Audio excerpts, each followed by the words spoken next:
इवम इवायम अस्मिन जरलरे प्राणो युक्तः, यानी श्लोक के अनुसार जैसे एक घोड़ा गाड़ी से बना हुआ होता है, ठीक वैसे ही हमारी ब्रेथ और प्राण हमारी बॉडी और सूक्ष्म शरीर से बने हुए होते हैं। छांदोग्य उपनिषद चैप्टर 8 वर्स 12.3। तो क्या आपको पता है कि हमारी बॉडी की 80% मेटाबॉलिक एनर्जी केवल हमारी ब्रीथिंग यानी कि सांस लेने के द्वारा आती है और बाकी बची 20% हमारे फूड से। और पता है इसके पवित्र होने का अंदाज आप यहाँ से लगा सकते हो कि इसका जिक्र लगभग हर एक वेद और उपनिषद में है। और यहाँ तक कि स्वामी विवेकानंद ने अपनी एक बुक द कंप्लीट वर्क्स में इसका जिक्र किया है। तो वो लिखते हैं कि ब्रीथिंग इस प्रोसेस को लेने के छोड़ने के लिए हमें कोई भी एफर्ट नहीं लगाना पड़ता, यानी कि ये बिल्कुल एफर्टलेसली काम करती है और बॉडी में प्रेजेंट सारी नस और नाड़ियां इसी की वजह से चल रही हैं। देखो प्राण और ब्रीथिंग ये दोनों वर्ड एक दूसरे से बिल्कुल अलग अलग हैं, लेकिन ये आपस में एक दूसरे से इंटरकनेक्टेड हैं। देखो हिंदू स्क्रिप्चर्स और उपनिषद में प्राण का जिक्र काफी जगह पर श्वास से ही है। देखो एक सिंपल वे में समझो, प्राण हमारे शरीर में हमारी श्वास के माध्यम से ही विराजमान रहता है। इन दोनों के तालमेल की वजह से ही ना आप अपना तालमेल बना पा रहे हो। और साथ ही अथर्ववेद के 26वें वर्ष के 11वें स्कंद में लिखा है प्राण शुक्तम, यानी इस पूरे श्लोक के अनुसार अथर्ववेद इस श्वास की प्रशंसा करने के लिए पूरी तरीके से समर्पित है। और इस प्राण शुक्तम के माध्यम से अथर्ववेद हमें ये बताना चाहता है कि हमारी ये ब्रेथ दुनिया के किसी भी एयर से सबसे ज्यादा इम्पोर्टेंट है और जो न केवल एक व्यक्ति पर बल्कि पूरे ब्रह्मांड पर राज करती है। आपके लिए गए हर एक ब्रेथ में इतनी पावर है ना कि वो आपके बॉडी सेल्स और ऑर्गन्स को अपनी कॉस्मिक एनर्जी से रिपेयर कर सकती है और साथ ही जो सेल्स डिजेनरेट हो रखे हो उन्हें भी रीजेनरेट कर देती है। और पता है इस ब्रेथ यानी कि लाइफ फोर्स का जिक्र लगभग हर धर्म और कल्चर में किया है। ब्रेथ को संस्कृत में प्राण कहा जाता है और जिसका मतलब होता है लाइफ एयर और लाइफ फोर्स। और साथ ही इसे चाइना में ची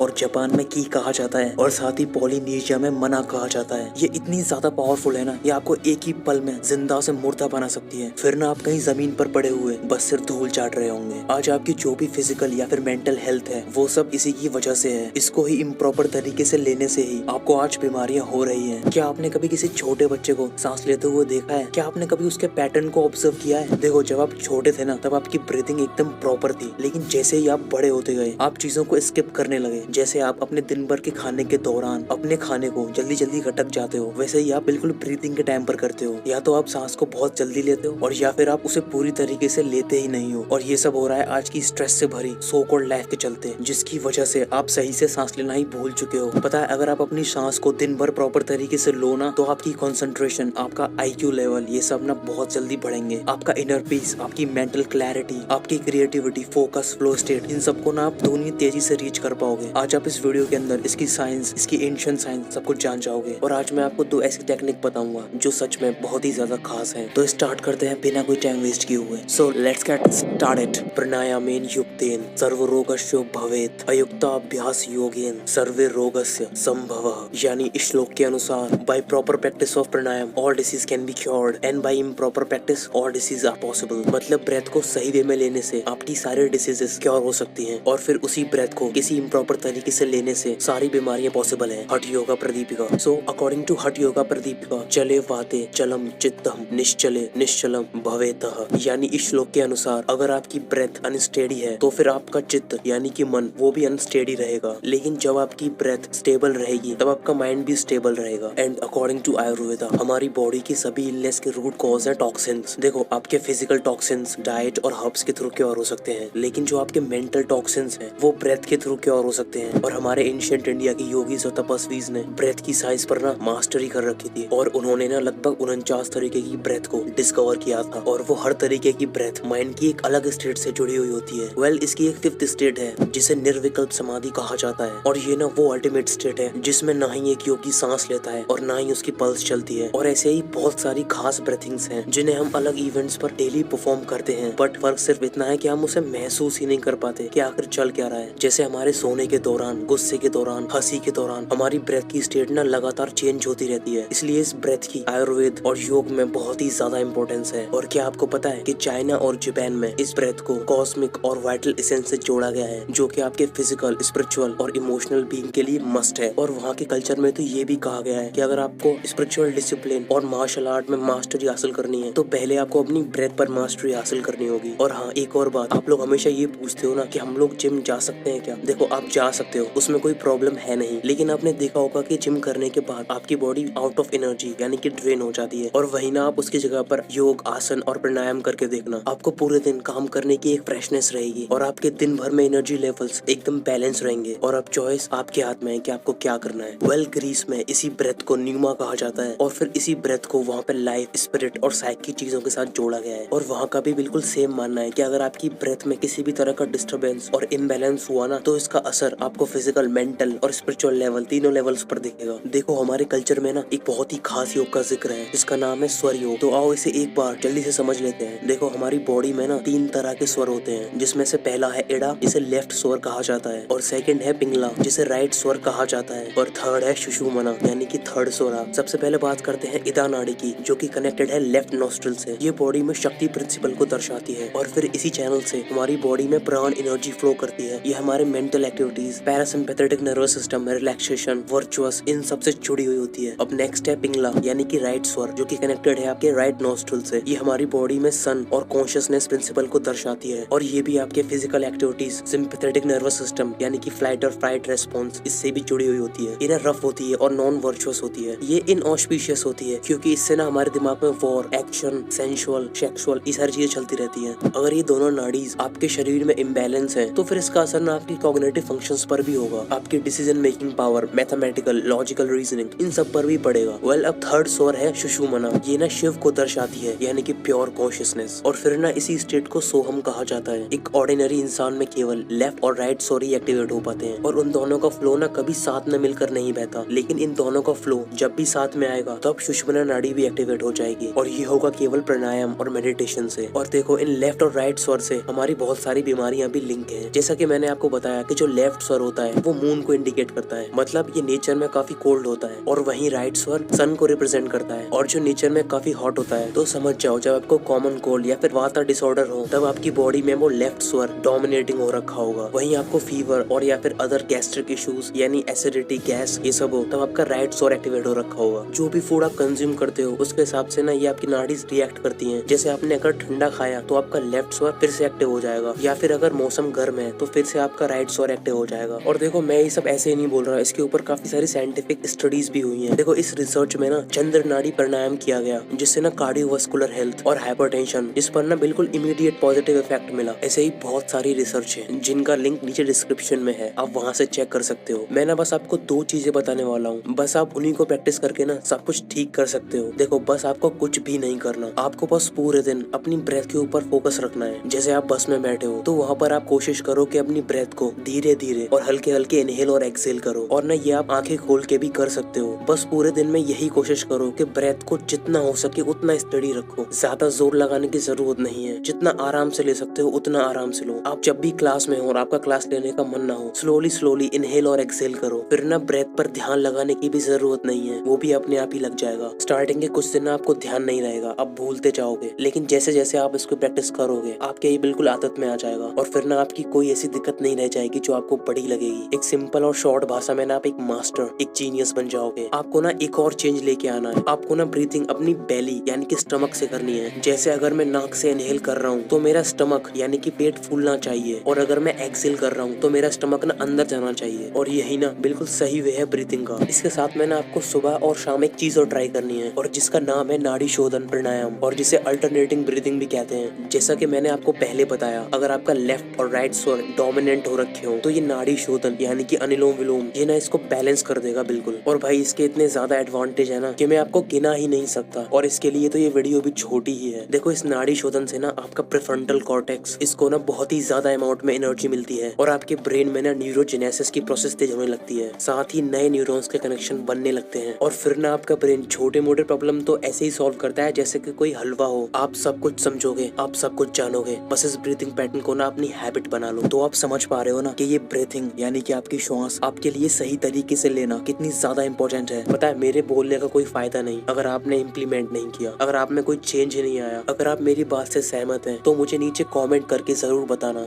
सो मैं हूँ KV and I am on a mission. मैं एक मिशन पर हूँ। आपकी अच्छी और शाइनिंग हेल्थ मेरी फर्स्ट और लास्ट प्रायोरिटी है, और इस वीडियो को देखने का बहुत शुक्रिया। तो जल्द मिलते हैं ऐसे ही नॉलेज से भरी वीडियोस के साथ। तब तक के लिए राधे।